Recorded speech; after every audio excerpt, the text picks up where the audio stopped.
તો અમદાવાદમાં જાહેરાત કંપની ચિત્રાને 10 લાખ રૂપિયાનો દંડ ફટકારાયો છે. રાત્રિના સમયમાં પરવાનગી વિના ઝાડ કાપ્યા હતા. TV9ની ટીમે વૃક્ષો કાપવાની કામગીરીને અટકાવી હતી. વૃક્ષો કાપતા વ્યક્તિઓને TV9ની ટીમે રોક્યા હતા. ડેપ્યુટી મ્યુનિસિપલ કમિશનરે TV9ના રિપોર્ટર સાથે જઈને તપાસ કરી હતી. ડેપ્યુટી કમિશનરે 10 લાખ રૂપિયાની પેનલ્ટીનો આદેશ આપી દીધો છે. ઝાડ કાપવા માટે એમટીએસના વાહનનો ઉપયોગ કરાયો હતો.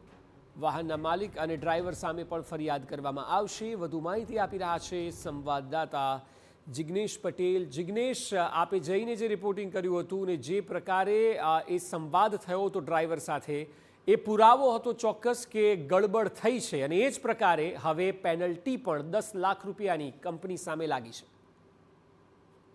બિલકુલ અક્ષય, જે પ્રકારે મોડી રાત્રે કહી શકાય, કારણ કે રાતના 11:30-12ની વચ્ચેનો આ સમય હતો અને આ સમયમાં ઠંડીના સમયમાં એક વાહનમાં જ્યારે જેના પર કોઈ પણ પ્રકારે કોર્પોરેશન લખેલું ન હોય અને આ પ્રકારના વાહનમાં માત્ર એક સ્ટીકર AMTS નું લગાવ્યું હોય અને તેના દ્વારા ઝાડ ટ્રીમિંગ કરવા અને કાપવાનું કામ થતું હોય ત્યારે એક શંકાસ્પદ હોય. આ જ વાત મારા ધ્યાન પર આવી અને તુરત જ કાર બાજુ પર રાખી અને તેની સાથે પૂછપરછ કરી હતી. યોગ્ય જવાબ ન મળ્યો અને આ જ બાબતે તુરત જ વિડીયો બનાવ્યો અને વિડીયોમાં તેને પૂછવામાં આવ્યું કે કયા પ્રકારે તને પરવાનગી મળી છે, રાત્રિના સમય દરમિયાન ઝાડ કાપવાનું કારણ શું.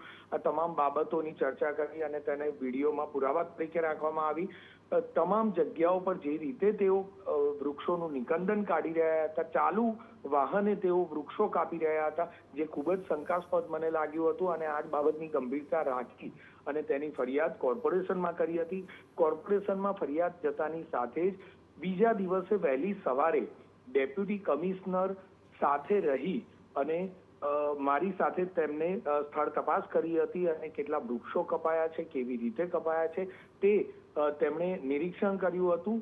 તમામ બાબતનું નિરીક્ષણ કર્યા પછી તેમને સ્પષ્ટ લાગ્યું હતું કે ક્યાંક ખોટી રીતે વૃક્ષોનું નિકંદન કરવામાં આવી રહ્યું છે. બીજી તરફ જોઈએ તો કોઈ પણ વ્યક્તિ કે કોઈ પણ એજન્સી કોઈ પણ રીતે વૃક્ષો કાપી ન શકે, તેનું ટ્રીમિંગ પણ ન કરી શકે.